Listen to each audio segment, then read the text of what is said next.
O, mirë mëngjes. Thash të diskutojmë pak, shumë pak, kena për me diskutuj diçka të vogël për nonën Shqipëri. Për popullin shqiptar gjithë ka është, onë kënë trojeve të veta, edhe për politikën shqiptare, 3 gjona të shkurta, të shpejta, ju përshëndes tonë. Një, e para, politika përgjithshme shqiptare, si në Kosovë, Shqipni, Macedoni, ka shqiptar, Malzi, është një politikë ku kojshit tonë, Serb, Grek, Malazes, e Bulgar pak, po mundohen me i fut shqiptarët mes njëri tjetrit, për të ngrimë shqiptarët që mos bëhen pjesë e madhe në një parlament, për shembull si në Macedoni, ose si në Malzi, ose në Kosovë, ose kështu. Për me i bind shqiptarët me u grind bashk e mos me mbrojt drejtat shqiptare. Pika e dytë. Politika shqiptare e Shqipërisë është një politikë që po shkon çdo ditë më poshtë, duke u zbe në prandim, në Amerikë, edhe gjithku në vend demokratike flas, në vend demokratike të botës.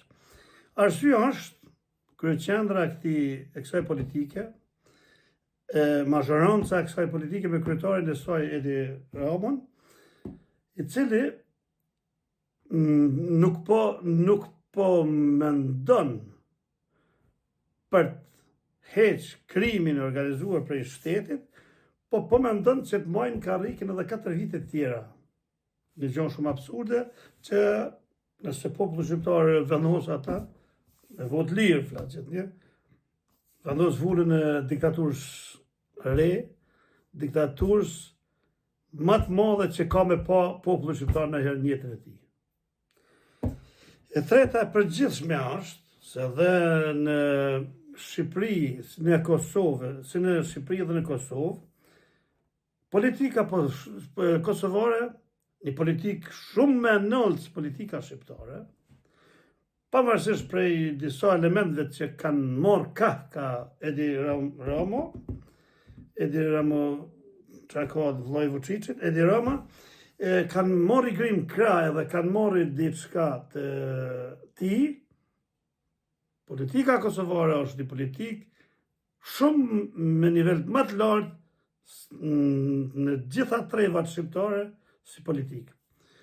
Po sot është një kaos edhe në politikën kosovare, është një kaos që po mundohen të përmbysin të fortin, fortin flasun e për zgjedhësin, të përmbysin zgjedhësit kosovar, e të fitojnë pakica, e të formojnë qeverin një pakic,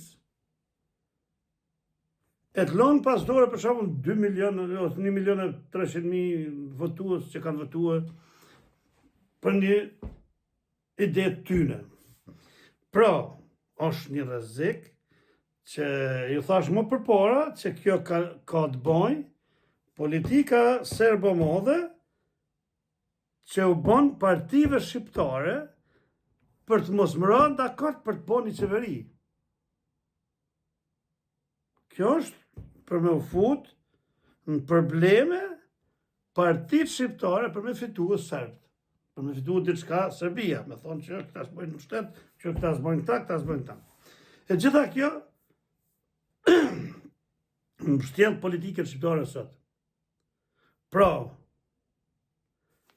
populli duhet të kërkojnë ata që i nevojitet popullit, jo ata që i nevojitet politikanëve, jo ata që i nevojitet kriminalëve, jo ata që i nevojitet ajdutëve, jo ata që i nevojitet të paftyrëve, jo ata që i nevojitet idiotëve, jo ata që i nevojitet atyre që janë tradhtar të kombit shqiptar.